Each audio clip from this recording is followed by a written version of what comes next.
We wanted to create a fun, non-judgmental space where women can talk about their shared experiences. Here, we will normalize the challenges we face as females living in a society that dictates unrealistic and outdated expectations on what a woman should be. Together, we hope to cultivate a supportive community of women who empower one another to courageously live unapologetically. A quick disclaimer before we get started. Although Cindy and Danielle are licensed therapists, this podcast is not to be interpreted as therapy or a replacement of therapeutic services. It is strictly a conversation between two women about their experiences in the world today. If you liked today's episode, please make sure to like and subscribe below. Also, follow us on all social media platforms at Unapologetically Females. With that being said, we hope you enjoy this next episode. All right, we're back for another episode, and today I have on a very special guest. We have on a very special guest. It's someone I'm genuinely excited to have on the show. Joining us is and I want to make sure I have this right, a 28-year-old woman. Yes, I got it right. Who speaks her mind, stands her ground, and is never afraid to take up space. She's bold, self-aware, and deeply unapologetic about who she is and what she wants out of life. Kelly is my Aries sister. In every sense of the word, she's passionate, she's honest, fiery, and not here for the bullshit. She's navigating long-distance love, career growth, big life transitions, and all the complexity that comes with being a woman in your late 20s. And she's figuring it out in real time and documenting it a lot of times on TikTok, which I appreciate and I love. So get ready for a real conversation about relationships, growth, independence, mental health, and what it actually looks like to live unapologetically. Everyone, it is Kelly Hayjack. Welcome to the podcast. Thank you. I'm so excited to do this. Yes, I'm so glad that you were willing to come on and have this conversation. You and I met at a former employer. We were coworkers where our paths crossed, and I always appreciated the conversations that you and I had, and really I was always impressed with, I feel like an old lady saying, sounds I'm like about to say. Here, it would be me, so you go. I'm like, oh, I'm so proud. No, but like, I was always so impressed with how you carried yourself at, in your 20s. Like everybody's in your 20s, it's like a time to figure out who you are and like how you present yourself to the world and in your profession and all those things. And I think I was just very impressed with you were able to always convey confidence and know what you stood for, know your values and not compromise that, and really bring that to the forefront as you lived out your work, And so I was just always really impressed by that. And so that's where our paths crossed though initially. So that experience was interesting. Mm-hmm. Learned a lot. Yes. Have you always been told that you're like an old soul or that you're mature for your age? Or I feel like I've heard the mature for my age a bit. Mm-hmm. I feel like different experiences have played a role in the confidence aspect. I think playing competitive sports was a big help for that. I think people who played sports just kind of have a different mindset about things. And then in my college experience, I was an acting major. So too, there's that. And there's also facing, you face rejection all the time. So you pretty much have thick skin everywhere you go now. And if you can't do something, you just fake it, which is always helpful. For sure. Wait, I didn't know that about you. So you were an acting major? I wasn't sure. I was either going to go to ASU and I was planning to do PT. And I was like, that's probably like stable. Or U of A at the time, they actually got rid of their program recently. They had one of the top acting programs in the nation. And I was like, I'll just apply and see if I can transfer in. And I was accepted. And so, my whole college career was acting, doing shows. They set us up with like an agency performance at the end of our senior year to get signed. So I got signed out of college, and then COVID happened and, life happened and you figure things out, but it's always kind of been around in my life. So you're a fellow Wildcat. yes, bear down. I love it. So what did you end up getting your degree in? Acting. It was Okay, so you've completed that. You followed through on that. Okay. That's exciting. Yeah, I like to say that I kind of forged my whole career because there's like no reason I should probably have like ended up where I did, but happens. But you know what, now that you say this and I have worked with you, I think that it has served you well. Like those skills, and watching it as a third party, like outsider, I think those skills have served you well and made total sense. And just how I think you've been able to, from my observation and like my experience in working with you, like what I have seen and how you've carried yourself through situations where you're like, were maybe challenging or emotion provoking, and you have, whether it was faking it till you make it or not, or acting your way through it. I do think I would imagine a lot of those skills of how you were able to present yourself through some challenging times came from those lessons or experiences. Yeah. There's a lot of like adapting, I think that's helped me, which is like improv is obviously a big help. But I also think too, especially like with acting and when you go on auditions and things, like I firmly believe that confidence is a skill and you learn it and you practice it. And I think the more you practice it and the more you put yourself in those uncomfortable situations is how you get it.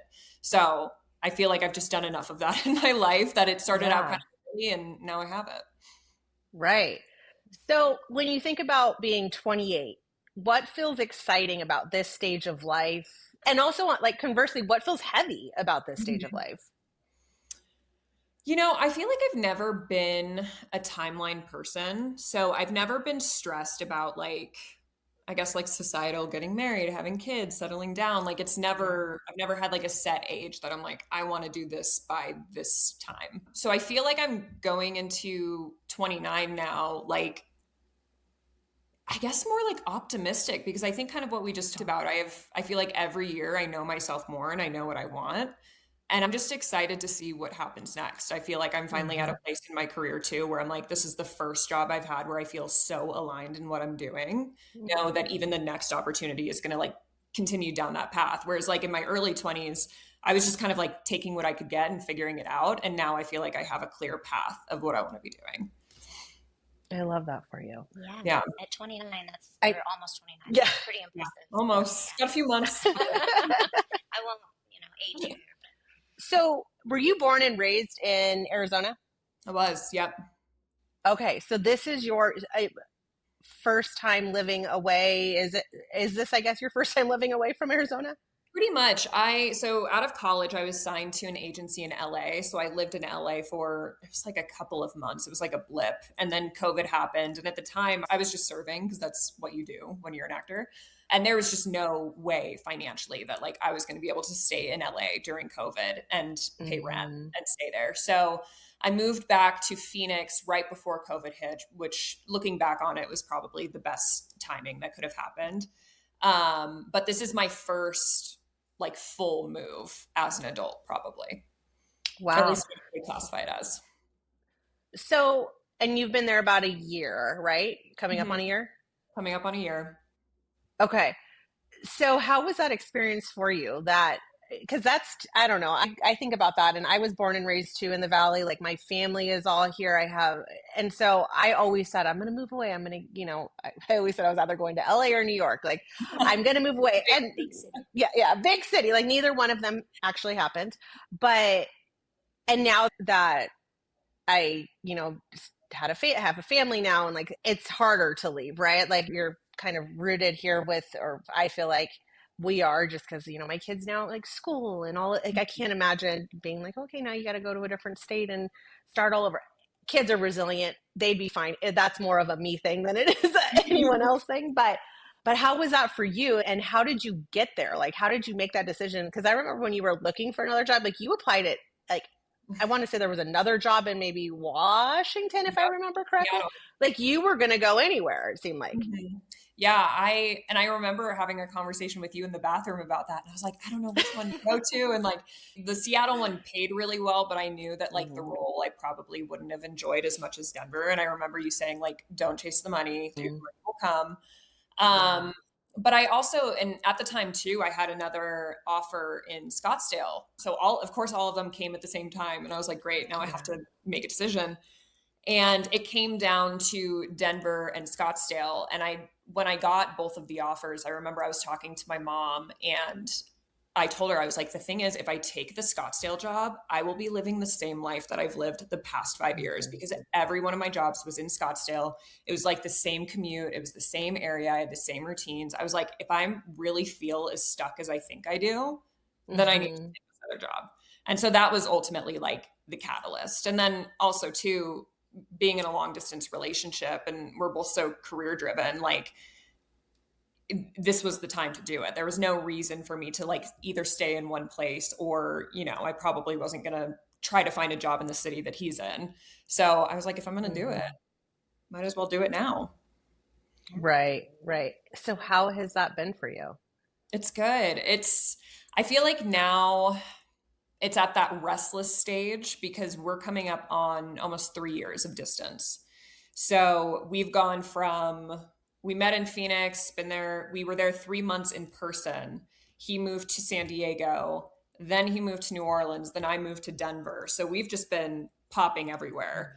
But I feel like with our jobs, it makes the most sense right now because with his job, he's required to travel a lot. So even if I was in the same city, he'd still be out on the road. You know what I mean? So I'd rather be somewhere that I want to be for now until, you know, we get to a situation where it's a city we both want to live in. And then, you know, we'll have that conversation. So we're at the restless point because distance always sucks. But like if the biggest issue you have with somebody is missing them, then that's nothing.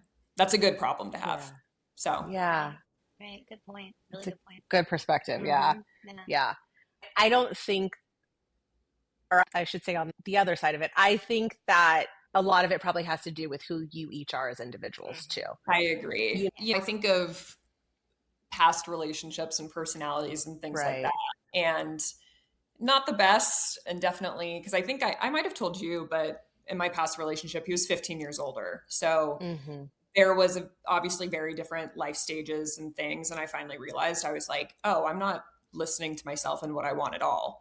So that was a teller. And then also too, to be in a relationship with someone now who I know doesn't want me and wouldn't ask me to compromise my career or what I want to do is just the best thing. Right. Speaking of that, like following your heart or what you want to do for your own best interest and what's drawing you to, whether it's in your career or just in life in general, what are some of expectations, whether it's societal or self-imposed, that you've had to unlearn at this stage of life? Ooh.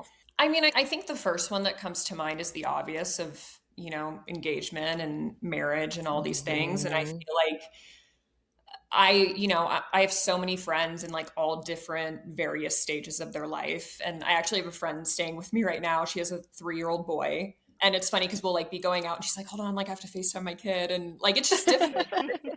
There's nothing wrong with that. I think I just more and more, and it's probably just the political climate, social climate right now, I just refuse to believe that. I think marriage and kids are great. And I think that's awesome if you want to do, but I don't want it to be like my biggest accomplishment.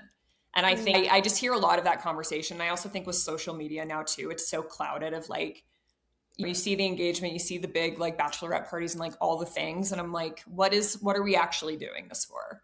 So I think I try to remember that mindset and not get wrapped up in all the other stuff because it can be filled with pressure sometimes. So for sure.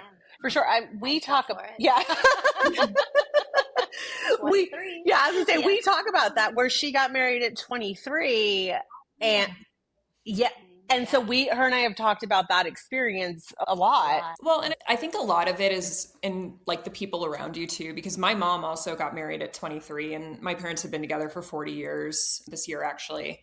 And you know, obviously things were different back then, but she's always encouraged me to stay on that no timeline thing. And she also, I remember her telling me that, you know, she'd never got to live alone when she was younger and she wishes she had that. And so when I was first, I think I've been living alone for probably 5 or 6 years now.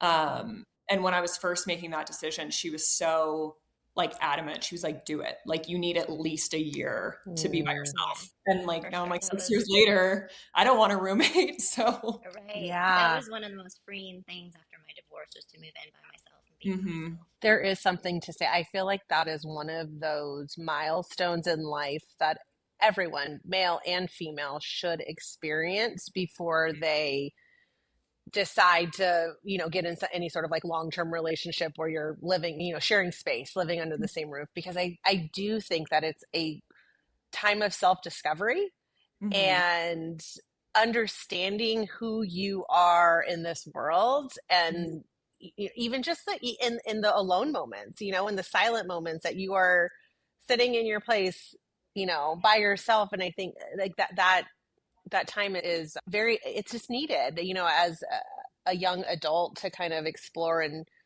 just figure out, like, who am I in this world, before you're trying to figure out, who am I in this relationship, sharing space. Like, do I like scrambled eggs because you like scrambled eggs, or do I like scrambled eggs because I like scrambled eggs? Do you know what I mean? Like, just something. I always go back to that, which is from, what is that movie? Runaway Bride.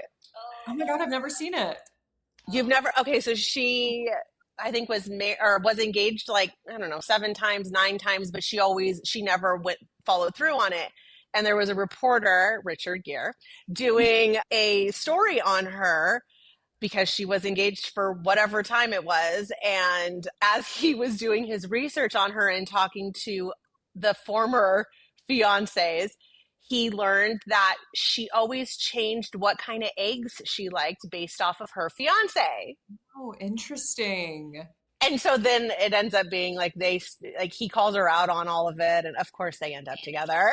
But along the way, he like makes her all of the different kinds of eggs that she says were her favorite at one point in time, and she's like, I actually hate these eggs. Like, yeah.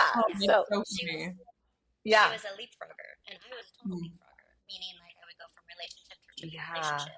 I had this really emotionally wise boyfriend in college that after we broke up, he said, you just need to spend time by yourself. Which I think, again, like that alone time, like living alone, is so important. Like you're really able to do that and dedicate time to figuring yourself out. Because your 20s are, I mean, I think that is, and not to even put a timeline on it, because I've never been a timeline person either. It's just never been, I've never been like like people will be like, oh, well, next month will be better. And I'm like, fuck that. Tomorrow will be better. Yeah. Exactly. Exactly.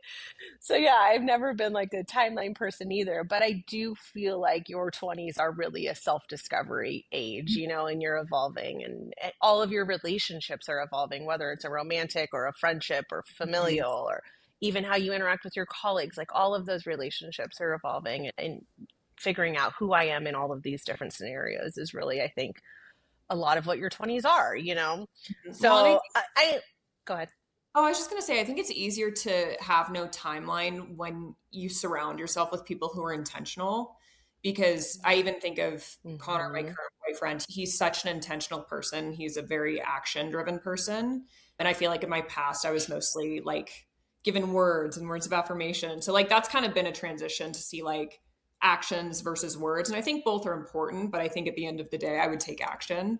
But just if you know somebody is in your life for the right reason and it's intentional, then I'm not worried about a timeline like with that person, whether it's like, I don't even know how to translate that into a friendship either, but I think you can feel a difference when a friendship is intentional and there's that equal effort and there's that transparency and honesty and accountability.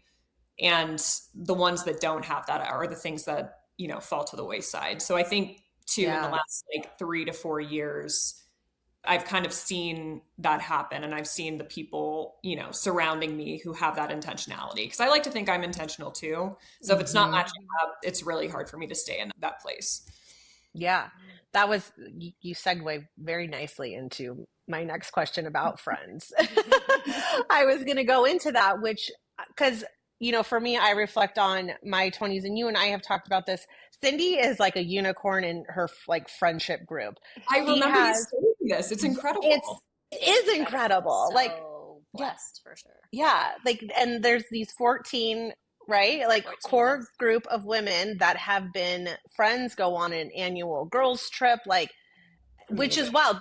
It is amazing. It is. Yeah, and we know that. We're so grateful for it. Yeah. Yeah, it's an anomaly for sure. Yeah. So throughout, this decade, how have your friendships evolved, especially with moving? Like, what does that look like for your, I'm sure your roots were here in Arizona, in Scottsdale, and like, I mean, very, I would say just, I don't want to say, but sheltered in a sense. Do you know what I mean? Like, it was like, you had this guard of like, I know this is where I've always been. These are the streets I've always drove on. These are the friends that I went from elementary to junior high to high school, sort of thing. Yeah. So yeah, how has your friendships evolved over the last decade, and even more so in the last year as you've moved away from those roots? I feel like, I love my women friends so much, and especially the ones in Phoenix. Like, that just feels like home for me. And obviously, and I feel like I met my core people I met when I moved back to Phoenix when I was probably like 22. And I still am so close with all of them, which is something to be grateful. And one of my best friends, I met her in 2021. So that's only been like a 5-year friendship. And it feels like a lifetime with her. I think that with moving, it's interesting to see how many friendships kind of fall out due to proximity. That's a big one. And like, you have, your errand friends and your party friends, you have just different levels. And I think that's actually something I've learned too. There's this podcaster named Tinks. I don't know if you've heard of her. I adore her. She's 34. She's like big sister energy. And she talks about demoting friendships, but like not in a bad way. It's just that certain friendships place certain levels in your life, and not every friend 100%. Has to be top tier friend. Yes. So that's something that I've learned too, where I know that if I want to do this activity, I have the girl that I know would be so down and wants to do it. But if I want to be in more of this mood, I have that friend. And it's not to say that they all can't like coexist together, but it's nice knowing that there isn't that pressure anymore, that I feel like when you're younger, you're like, everybody's my best friend. I have to invite everybody all the time and see everybody. Like, taking that pressure away has been nice. And also just like, being an adult is hard. Like, timing is not, you can't just like pick up and go. Like, you have to plan in advance. And, I think friends that are understanding of that are also friends that I choose to keep around, because it's not always easy. Yeah. We actually did an episode on like friendship breakups, but I like that, like the concept of like demotion. Like, and they don't know about it either. Like, it's kind of like a personal boundary you set for yourself too. 100%. I remember in my 20s doing that with a friend, and it was someone that I had known for, I grew up with. And it's not easy, but I think as we evolve as individuals and you start to know yourself more and what you're willing to accept and tolerate, and, is this an energy sucker or an energy giver, like these interactions. And so it was hard because just the longevity of it, so it's like you've had somebody in your life and it's like, well, this person's just going to be in my life. But then it's like, well, wait, how is this serving me? How is this adding to my life versus, when I would reflect on our interactions, it was like, I feel drained by this interaction. I feel, it doesn't feel good. And so, yeah, having those moments where it's like, I have to draw the line here. And we've grown in different directions. We've grown at different rates, paces, and so.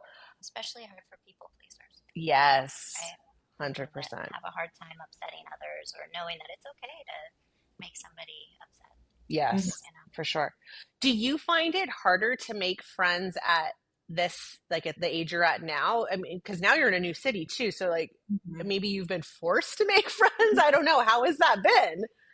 I kind of did force myself. I feel like the first 4, maybe 5 months, I literally just went to work, went to the gym, went home, and I didn't have a social life. Like, I was just like, this is what I'm doing. Because I also, when I first moved here, I didn't like it. So I was like, I'm just going to stay inside. I'm going to do my work. I'm going to do what I have to do and, leave as quick as I can.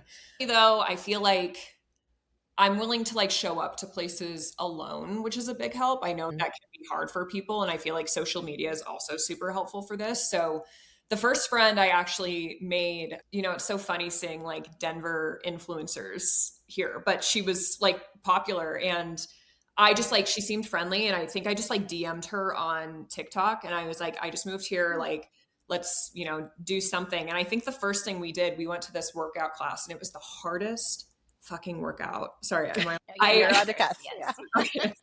It was the hardest thing I've ever done. And then on top of that, there's like the altitude change, and like these people were like yelling in my face. It was crazy.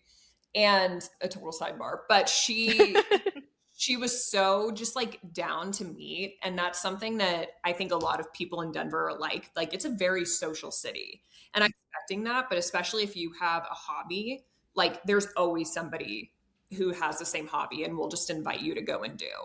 So, you know, I met her through TikTok. There was another girl I met through TikTok that's now my close group of friends. And how I met her and the other girls was she was like, hey, I'm grabbing a bottle of wine. We're going to this park. We're just going to sit and yap. And just a bunch of girls who didn't know each other showed up, and we just made a group. That's amazing. Yeah, it was so cool. And they're all interesting. And I mean, just to reach out online to each other, like on TikTok, and I'm constantly thinking of a 2020 special because that's just who I am. No, it's so true though. And it's like, you don't know like the personalities of these people. You don't know if like they're going to be this freak reaching out to me. Like, I don't know who this is. Yeah. And are they going to show up and be who they are? Yeah, exactly. Yeah, it's a risk, but like, and especially just now with how much social has grown, it's like, it's the main form of communication, I feel. That's amazing. But I love that because, I mean, just in your situation alone, it's being able, like that platform has helped you build a community out there. And, you know, as you said, the first 5 months where you were like, this isn't my place, like this is rough. And so to put yourself out there, to be able to be connected through social media with people that you just took a chance on, essentially. Well, yeah. And I knew that if I didn't do something eventually, I was like, I'm going to keep hating the city. If I just keep going to work, home, not going out, like I'm going to hate it. And I'm like, I know this is temporary for however couple years it's going to be. I might as well try to figure it out. So you made a conscious choice for happiness, right? Yeah. You have to look for the whimsy. Right. Yeah. So taking it back a little bit, just to learn a little bit more about you and family life, like, so you grew up here in Arizona. Do you have any siblings? I have an older brother. Okay. How far apart in age are you guys? 3 years. Okay. And then mom and dad are here. Mom and dad are here. I have my grandpa is here. He just turned 90, which is crazy. I have aunts and uncles here, but also I have family spread out. California, New York, Wisconsin, like they're everywhere. But I always feel like my great grandmother, she lived to be 101 on my mom's side of the family. Yeah, I'm like, I'm in for everybody on my mom's side lives so long. So I'm in for a long life. She was kind of like our melding point. So everybody would always come into Arizona to see her. So I feel like this is like our home base. Okay. So how have your relationships with your family in particular evolved as you've gotten older, but two, as you've moved away? I feel so bad for them. I was such like an angry kid in like middle school, probably like middle school, early high school, for no reason. I feel really fortunate that, you know, growing up, whenever we wanted to do something, whether it was like a sport or dance or whatever, we always had what we needed to go try new things. And I like that they favored that over like material things. So there was never like a hobby I couldn't try or go do, which was, and I think growing up now, it's like, I feel like I've always been really close to my mom, but she's definitely like my best friend. Like I have the best relationship with her, and she like loves coming to visit Denver, and she's just so cool. Her name is Karen, and she hates it because she's so not a Karen. And we always had like standing coffee dates. And whenever they'd ask for a name, she would just tell them my name because she didn't want to say her name. That's like one of our bits. But then my dad too, like him and I have grown closer, and he's definitely, I feel like my personality split in half with them because my mom is very much the pretty firm, pretty strict, like knows herself. She works in the FBI for a while, so just no bullshit. And my dad is definitely like the more emotional one. And I think that's where I get that side of him. So I think since moving, I know my mom misses me, and I know, we miss having those coffee dates and things. I think my dad worries. Just right. They both, my mom's been retired for a couple of years. My dad just retired now. So now I just kind of, and he's a workaholic. So I already know like itching to like do things. So I'm just trying to encourage him from a distance to, find things to fill his plate so he doesn't go a little crazy. I think that's a tough life transition. I would think so. For, and, everyone.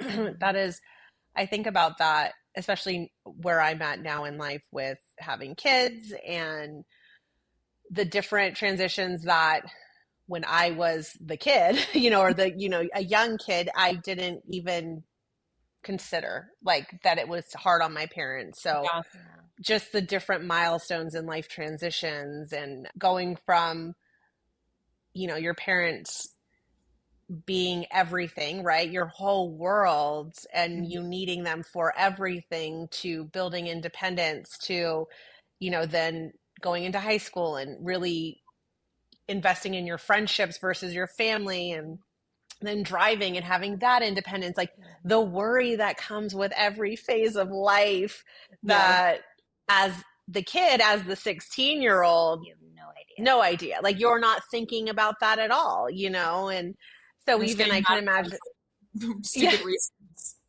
Yes, exactly. Yeah. So I can imagine for your dad who, transitioning into retirement, but then having, his daughter move to a different state. And like, I think about that, like you have a child that's in a different state. It's like the worry of like, I'm not just down the street if something happens, and you just, all of those things that when you're just living and flying by the seat of your pants, like you're just like, you're not taking into consideration what that, and as you shouldn't, like, be a kid, go live your life. But like, I think those are the things I think of now as a parent, Well, and I'm also just so grateful. Like my dad has always been, even if something had happened out here, like he would get in his truck and he would drive 12 hours, like drop of a hat. Cause I even remember when I got, did I tell you the story about my blood clots? I think I did. Oh, maybe.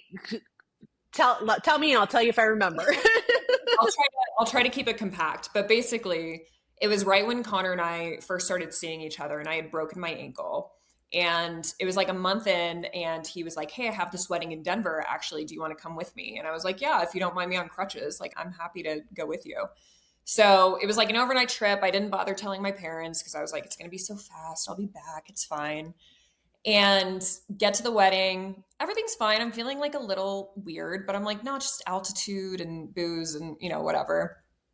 And the next morning I woke up and I had just gone to shit. Like couldn't catch my breath, had chills, couldn't eat, like nothing. And in my head, I was like, just get home to Phoenix, right? Get home. And we were crutching down the tarmac to pre-board, and I passed out at the entrance of the plane, holding up the whole line, which was just embarrassing. And I woke with your new boyfriend. And we weren't even official at this point. So when I wake up, they're asking him all of these questions that like he does not know the answer to. And they're like, okay, we need an ambulance her to the hospital. So he's carrying all my things. They put me on a stretcher. I get in the ambulance. They're like shoving needles in me, just trying to figure out what's going on. Oh my gosh. They wheel me into the room and they find out that I had a blood clot on each lung. And oh wow. Yeah, it was because of the cast. So I had like, bad blood flow, but then also being on birth control was like the real kicker of it all. And they basically said, they were like, if you weren't as young and healthy as you were, like you would have been dead. And I was 26 when that happened. Wow. Yeah. And no past family history, like totally just a bad combination that happened. But Connor, he was outside the room and he had my phone and he called my parents without knowing them. And my mom picked up and he was like, "Hi, Miss Hayjack. My name's Connor. I know you don't know me, but oh my God. she's in the hospital. She's okay." We're in Denver. Yeah. We're not in my state. It tells her the whole thing. And then she goes, hold on, let me put you on speaker with her father. So now he's talking to both of them. But the very next day, like, and not even probably 12 hours later, they were on a plane, came out, saw me. That's how they met Connor for the first time. But that's just like how quick they're willing to just pick up. And I'm so, so grateful for that. Yeah. Freaking parents. Yeah. They just do it. Yeah. They just do it. Yeah. That's real. My short stint of living away, I moved to Tucson for a job, and I had accepted the role and found out that I was pregnant like a couple weeks later. And thankfully, like, my mom is from Tucson, so I have a lot of cousins and aunts and uncles down there, but still it was, my parents weren't there, my brother, and so I had I was pregnant pretty much my entire pregnancy down there. And when I went into labor, I remember driving to the hospital, and it's your first kid, so it's like, I think I'm in labor. Like, it's not like the movies, or at least mine wasn't like the movies where your water breaks and you're like, I do have a friend whose water broke in the parking lot, and it was like dramatic, but mine was not that way. It was more like, I think that's a contraction. Oh, I think, okay, I think, like, so we're driving to the hospital, and I called my dad to tell him. As soon as I called my dad too, I lost it. Like, the safety in him, you know what I mean? Of telling him that I was in late. So I called him, and I'm like, we're doing that whole thing. And he's like, why are you crying? And I'm like, why? Well, because this is scary. I need my parents. But anyways, I cried, but I did hold it together. And I was like, I'll let you know more once we get there, sort of thing. And like, I was texting my parents, and my mom I knew was always coming down with my sister-in-law. Like, that was the plan. But with my dad, it was more like, well, I'll let you know as things progress or whatever. After the baby's here, you can come tomorrow, like whatever. Mm-hmm. And I remember being in the hospital, and all of a sudden walks in my dad. I had no idea. Like, he was at work. Like, he just walked, and I just remember crying. I'm like, thank God he's here. Like, and, I think my mom had already gotten there maybe with my sister-in-law, but it was just like, no matter how old you get, and it's like, they're going to show up, and you do need your parents, and especially in like those big moments in life. So yeah, I mean, shout out to parents that show up. They'll always be your parents, and you'll always be their kid. Yeah. No matter how old either one of you are. That's real. Mm-hmm. So real. So real. So moving on, like, career-wise, you made a big career move going to Denver. This was very different from what you were doing. I know that before that role, you were in a production type role, correct? Mm-hmm. So maybe going back to kind of what you were doing and more in alignment with, I think, what your goals are, right? Mm-hmm. Would that be a fair statement? Yeah. So how do you feel, like, where you're at right now with your career? Like, how are you feeling now with this role? And like, what are some of the goals and things that you are working towards? Yeah, I mean, I feel like I'm so happy to be out of social media. It is just like, you don't realize how all consuming it is until you get out of it, because you're constantly on some kind of like you can't escape it. There's no way. Mm-hmm. And producing is something that I've always wanted to do for a multitude of reasons. A lot of it being, I'm good at planning things, and I'm good at bringing things together, and I like to be in charge. So that is a help. And yeah, I think this role has been great. It's never boring. I get to, something I've always said is like, whether I've been, because I used to choreograph dance a lot. I'm trying to think of other examples, but I've always been better at telling people what I want to be done and having somebody else execute it, because I have no problem being like, this is what I envision. Here's the idea. I know you're good at your job, so just go do it. Like, I would love to see what you come up with. And I feel like that's how I always felt in social. I was like, I had these ideas, but I know I wasn't like great at it. And I can admit that. I think now it's just nice knowing that I get to be the one, ideating these things. And then I get to work with other professionals who were top notch at what they do. And I trust them to execute whatever it is I put in front of them. Because I think whenever you're actually making content or art yourself, it's so different. And I think there's certain aspects that I'm good at it, but I also know my strengths and know my weaknesses. And I think right now I'm more aligned with my strengths. So it's fun. I'd love to, I think my next move, I'd love to go into more like live production. That's like the next step for me. And I think it kind of goes back to my theater roots, which is like stage management and calling shows. Like that's just kind of a background that I have too. And I love live theater acting. So I'd love to go into whether it's like sports, whether it's shows, just kind of see what happens there. But that's kind of the next track that I'm eyeing. I love that. For the record, your content was always great. So let me just say that, because and you know yourself and you're like, yes, I feel like you of course, you're probably more in alignment with your strengths right now in the role you're in. But you were great at what you were doing with social. Your content was always great. I got to observe you in, pulling together different pieces of the puzzle to bring your vision to life. And you not only had a great vision, I also was able to observe you execute that vision. And so you always brought things across the finish line and did really well. So don't sell yourself short on that. What have you learned about yourself in the different roles you have been in your 20s, like as a professional and a woman? Like, what have you learned about yourself and where are you at now with that? As a woman in your 20s in this career, I don't know if your field is like a male dominated field, is it?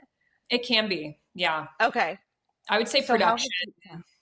Production mostly just because a lot of videographers and directors tend to be male. I think I'm very grateful to have the manager that I do. I think even in prior workplaces, there has been certain management styles that I really just do not mesh well with. And fortunately, the manager I have now understands how I work. And I think I'm realizing that one of my strengths alongside like actually being able to execute the job responsibilities is leadership. So I'm kind of taking more of a dive into that.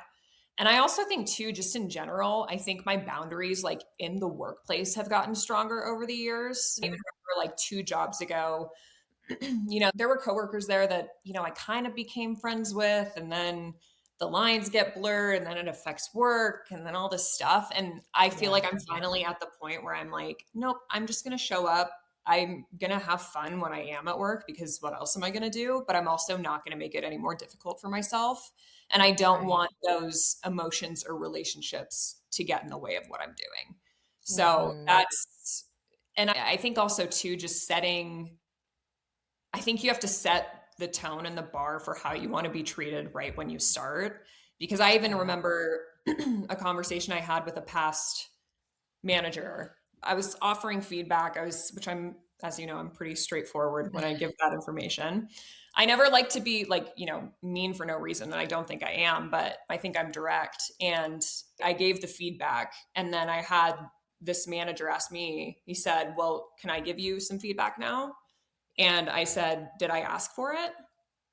And I know that's like a little spitting, but I was like, I am dealing with men in the workplace. I'm sorry. Sometimes I just can't. I'm like, I did not ask for that. That is not why I'm in this room right now. You asked for feedback. I'm giving it to you. And so realizing that no, or saying like, getting assigned more work just because, they think you can handle it or they think you can take it on, when it's not necessarily something that you should be doing. Now I have no problem being like, I'm not going to be doing that. Or if I am, I'm going to want more money for it. So that's, I think just like realizing my worth in the workplace has been the biggest thing. Yeah, that's so important, because people will take advantage of you until you put your foot down. It's just that it's a thing, Yeah, it goes back to boundaries. Well, for sure. Especially being like a young woman in the workplace too. I used to be blonde, and I think showing up as like a blonde young woman in the workplace, like you get pinned in a category pretty quickly if you don't show up as yourself. switching gears a bit, we do always like to touch a little bit on like the mental health, self-awareness aspect of an individual and kind of where everybody's at in their life with it. And so I'm just curious how your relationship with mental health has evolved in your 20s. I think I've become a lot more aware of patterns.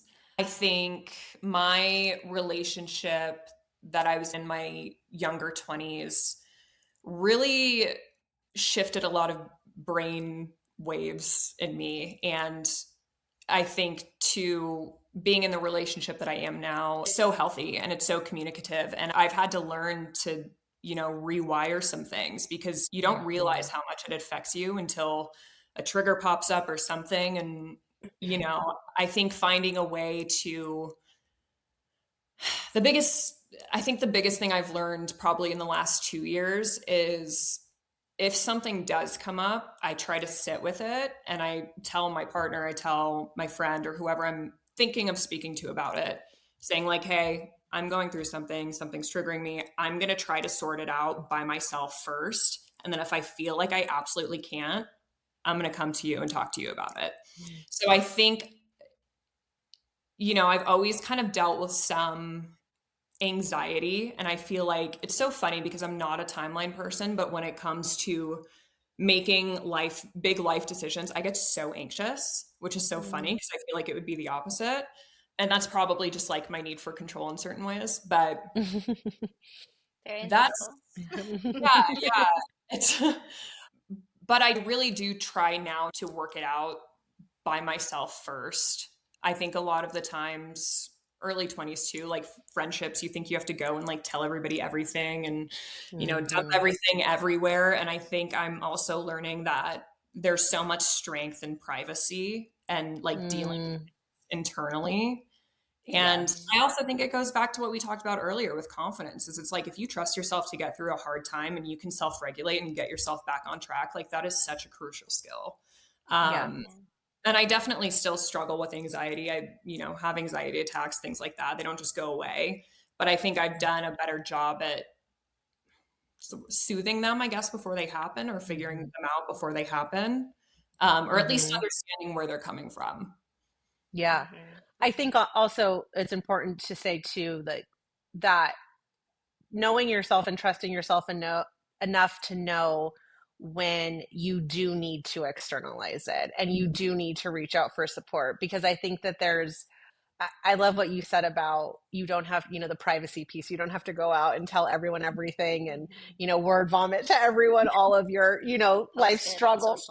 Yeah. Cause I think it's a real thing that happens. And then I think that it's harder to process it as an individual because you're getting all of this external feedback. And you're like, wait, do I listen to this person? Wait, this person said something totally different. Do I go and do, is this my truth? Is this my, and so I think that it shows maturity of being able to sit with it, self-soothe, identify patterns, get ahead of it, but then also taking it that step further of going, and I know when I need to reach out, and I know when I do need some external support, and it's maybe just with one person and not, 27 people, and it's not through social media and, so yeah, I think that's it's just a real sign of maturity and growth and as an individual, to get to that point. What do you do now to either keep yourself grounded or to reground yourself? What tools, do you use? It's great. It's very consistent in my life. Also, I cry a lot, and I've lessened the shame about it as I've gotten older because I feel like I'm also the kind of person, and my friends could tell you this too. I'll, have my moment, have my crash out, whatever. Next day, I'll be able to bounce back as long as I allow myself to have that time to do it. Yeah, it's been scientifically proven that those tears, you're shedding what you need to shed. Well, and it's even along that too. So after the blood clot stuff, I had to get off birth control. And so my hormones were just like wild because they'd been shut off for I was on it for almost a decade. And so there were so many times as I was trying to re-regulate that I'd feel so overwhelmed or so sad. And all these things would come out of nowhere. And I tried to talk to Connor about it. And I was like, listen, like nothing is wrong, but also like everything is wrong. Yeah. And I was like, I promise, like I'm okay, but like just nothing's making sense. So I feel like through that too, I just had to learn like my body and learn that it ebbs and flows. And if I'm going to cry 2 days in a row, then that's what it's going to be, but it'll eventually come back up. Right. Yeah. Right. Yeah. So, and what a great lesson and self-awareness and just self-discovery that you've gone on to know that at this age, you know what I mean? Where you're moving with your body versus against it, you know? Totally. And there's not this friction, and allowing yourself that time in that space to do what you need to do to nurture yourself, you know, and not fight against it where you're like, I'm going to hold it all together and power through, you know. It's like, I know I need to fall apart today, you know, and that's okay. And maybe tomorrow I'll fall apart too, but like I will get back up too, you know. Right. You know, crying is like an ultimate form of self-care. For sure. But we have such a stigma around it. Yeah, so true. So what are you looking forward to? This is your last, you know, year. I know we say we're, you know, not a timeline person and but as you close out your 20s, you're in your last year, about to be in your last year of your 20s. About to be 2 more months. I know, yes, 2 more months. But what are you looking forward to as you are approaching a new decade? Oh, man. I feel like I always, since I was like young 20s, I would look at women in their 30s and I was like, oh my God, they are the coolest bitches ever. Like, I can't wait to be 30. Like, I'm so excited. Just wait till 40. No,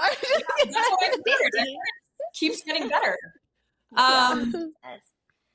No, I hope to continue on the path that I am. And I feel like I kind of felt this way during the new year. You might have seen my TikTok about it, but I usually have some resolutions in place and I have things I want to do or want to be. And I feel like this is the first year where I was like, I everything that's happening right now. And so like, I want to continue to keep just like doing what I want.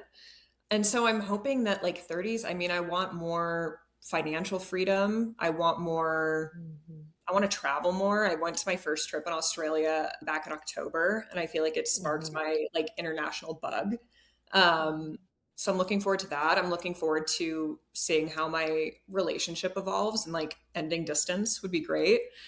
I think there's so many things to look forward to. And I think there's only like, you know, when I looked at women in their 30s when I was younger, they had this like sureness about themselves. And I was like, yeah, that's what I'm going to be. Yeah. So yeah, it's real. I feel like for me, the older like every year I just become more of myself and more confident and more, like you said, sure of who I am. Like, I know what I like. I know what I don't like. I know, you know, what I will allow and not allow. So it is one of those things where with time, with age, it feels good to just be, you know, like authentically you, unapologetically you.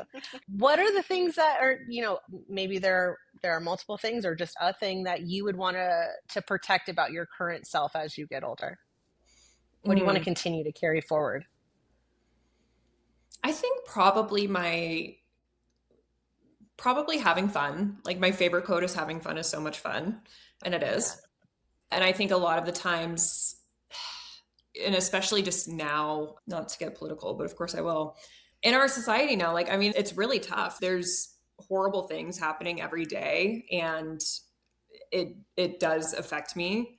And I want to keep continuing to find a balance between acknowledging what's happening and contributing and volunteering while also not getting cynical, because I think it's really, and going back to social media again, it's like, it's all you see. It's so easy to see all of these horrible things in the palm of your hand all the time.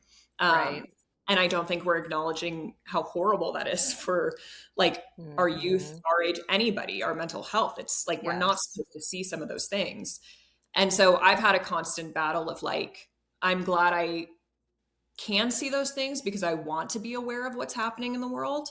But I also want to make sure that I'm enjoying life as much as I can, because especially after I had my blood clot incident, I think that was a pivotal moment for me because it just puts into perspective how short life is and like how quickly it can change. And so I want to have fun while I'm here and I want to keep that whimsy. Yeah. Yeah. Whimsy is like my word. What's the quote? I love that word, whimsy. Whimsy. What's the quote again? Having fun is so much fun. That you would say it when we work together, and I'm like, that's so good. It's so simple, but it's so good. Yeah. So good. It is so good. Well, thank you for doing this. Before we go, I have a rapid fire this or that game that I want to play. Okay? Okay.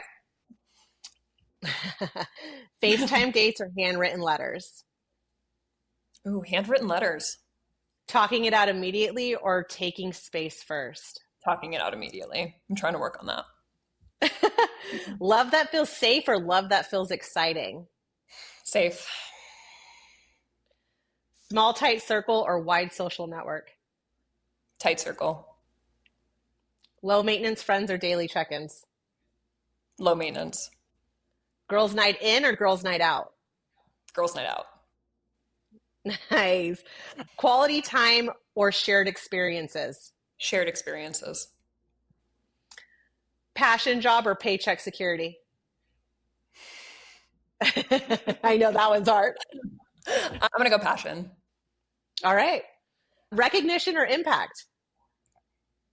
Impact. Taking risks or playing it safe? Taking risks. Weekend trips or long adventures? Long adventures. Living close to home or starting over somewhere new? Starting over somewhere new. Therapy or journaling?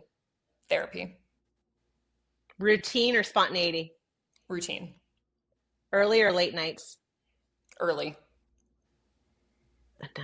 What time do you go to bed? Oh, I love like a 9:30 moment. Yes. No. Saying no or explaining yourself? Saying no. Healing quietly or talking openly? I want to say there's a balance of both, but Yeah. I guess privately. Comfort or growth? Growth. Being liked or being respected? Respected. Coffee or matcha? Coffee. Podcasts or music? Music. Sunrise or sunset? Sunrise. Texting or voice notes? This is a new one for me. Voice notes are wild. I get them more often than I ever thought I would in my entire life. I'm going to go voice notes. You can do laundry, you can do dishes and just listen. It's great. I love it. Future planning or living in the moment? Living in the moment. I love it. Kelly, thank you for playing the game. And thank you for being on the podcast. Yes. No, this was so much fun. It was so great to officially meet you too. I've heard so much about you from Danielle, so this was a blast. She brags about you all the time. When we work together, I'm like, this woman, like, she's incredible. She's incredible. You're talented. I said the same thing about you, so just want you to know. Thank you. So sweet. You're so sweet. Well, Kelly, all the best. I am rooting for you. I can't wait to see what the future holds for you. I know it's amazing. I know it's bright. I know it's all the things. What's the word we're saying? Whimsy? Whimsy. I know it's whimsy. Yes, I love it. Thank you so much. As always, I'm Danielle. And I'm Cindy. Thanks for listening.